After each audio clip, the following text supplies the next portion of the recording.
If people knew how hard I had to work to gain my mastery, it would not seem so wonderful at all. Michelangelo. The talent myth is built on the idea that innate ability rather than practice is what ultimately determines whether we have it within us to achieve excellence.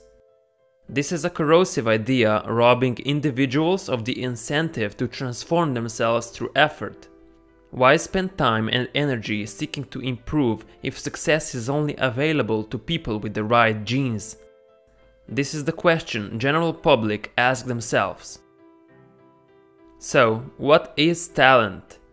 Many people feel sure they know it when they see it. As the managing director of prestigious violin school put it, talent is something a top violin coach can spot in young musicians that marks them out as destined for greatness. But how does the teacher know that this accomplished young performer who looks so gifted has not had many hours of special training behind the scenes? As studies have shown, he doesn't know, and most of the time special training by their parents seems to be the case for their gift. An investigation of British musicians found that the top performers had learned no faster than those who reached lower levels of attainment. For hour by hour, the various groups had improved at almost identical rates. The difference was simply that the top performers had practiced for more hours. Let me say that again. The top performers had practiced for more hours.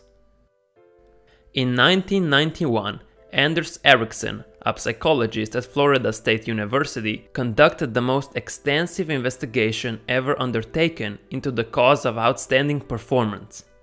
He was looking for talent. The funny thing is, he couldn't find any. His subjects, violinists at the renowned Musical Academy of West Berlin in Germany, were divided into three groups. The first group comprised the outstanding students, the boys and girls expected to become international soloists, the pinnacle of musical performance. These were the kids who would normally be described as super talented, the youngsters supposedly lucky enough to have been born with special musical genes. The second group of students were extremely good but not as accomplished as the top performers.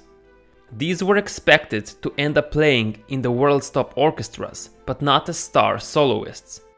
In the final group were the least able students, teenagers studying to become music teachers, a course with far less admission standards.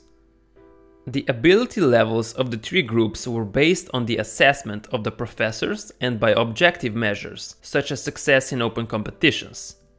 After a painstaking set of interviews, Ericsson found that the biographical histories of the three groups were remarkably similar and showed no systematic differences. But there was one difference between the groups that was both dramatic and unexpected: the number of hours devoted to serious practice.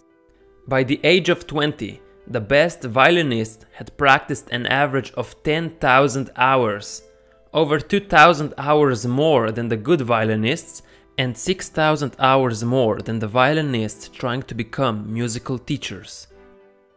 These differences are not just statistically significant, they are extraordinary. Top performers had devoted thousands of additional hours to the task of becoming master performers. But that's not all. Ericsson also found that there were no exceptions to this pattern. There was nobody who had reached the elite group without copious practice, and nobody who had worked their socks off had failed to excel. Purposeful practice was the only factor distinguishing the best from the rest. Ericsson and his colleagues were astounded by these findings, that it is practice and not talent that ultimately matters. The differences between expert performers and normal adults reflect a lifelong persistence of deliberate effort to improve performance. So the question is, how long do you need to practice in order to achieve excellence? Extensive research has come up with a very specific answer to that question. From art to science, and from board games to tennis, it has been found that a minimum of 10 years and 10,000 hours is required to reach world-class status in any complex task. In chess, for example, Nobody had attained the level of international grandmaster with less than a decade's intense preparation with the game.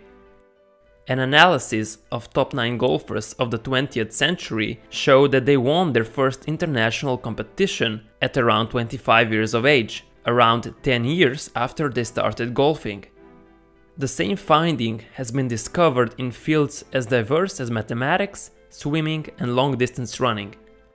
This holds true even in academia. In a study of 120 most important scientists and 120 most famous poets and authors of 19th century, it was found that 10 years elapsed between their first work and their best work. 10 years and 10,000 hours are the magic number for attainment of excellence. But is the time we put in all there is to it? Short answer, no. Think on how most of us go about our lives. When we learn a new task like driving a car, we concentrate hard to master the skills necessary. At first we are slow and awkward, and our movements are characterized by conscious control. But as we get more familiar, the skills are absorbed in implicit memory and we no longer give much thought to them. What happens is we become content with our current skills and stop with the conscious attention. We cruise along, attending to other things at the wheel. Basically, we are on autopilot and we're not improving. That's why we don't necessarily become better drivers as years go by. It's the same way with our jobs. We do it with our minds absent and just go through the motions. This is why the length of time in many occupations is only weakly related to performance. Mere experience, if it's not matched by deep concentration, does not translate into excellence. In many jobs and sports, it is possible to clock up endless hours without improving at all. Take me, for example. I play basketball every Friday with friends. It's fun and sociable, but it has nothing to do with the kind of practice undertaken by aspiring NBA players. I have not improved in basketball in 3 years. Why? Because I have been cruising along on autopilot. I'm not working on my free throws. I'm not trying to improve my aim. I don't check my stance before I try to hit the hoop. I'm just having fun. This shows us that not all practice is equal. When most people practice, they focus on the things they can do effortlessly. Expert practice is different. It consists of considerable and sustained efforts to do something you can't do well. Research across domains shows that it is only by working at what you can't do you turn into the expert you want to become. This is called deliberate practice. So the hours we put in are meaningless if we are not trying to improve on our weak spots. World-class performance comes by striving for a target just out of reach and not quite making it. It is about grappling with tasks beyond current limitations and falling short again and again. The paradox of excellence is that it is built upon the foundations of necessary failure. Now to summarize. We are not born talented. We become better at a certain skill by practicing it. It's not like you have some special gene that makes you a god at playing the guitar, but you don't know that because you never played it before. There are no world-class performers that became world-class without practice. The violinists didn't just pick up a violin and started playing complex symphonies. They had to learn step by step. This is the iceberg illusion. We only see the fruits of labor, but not the hours someone put in to achieve their excellence. Now that you know that the world-class performance comes from the thousands of hours of deliberate practice, you just may one day become one of these so-called talented people.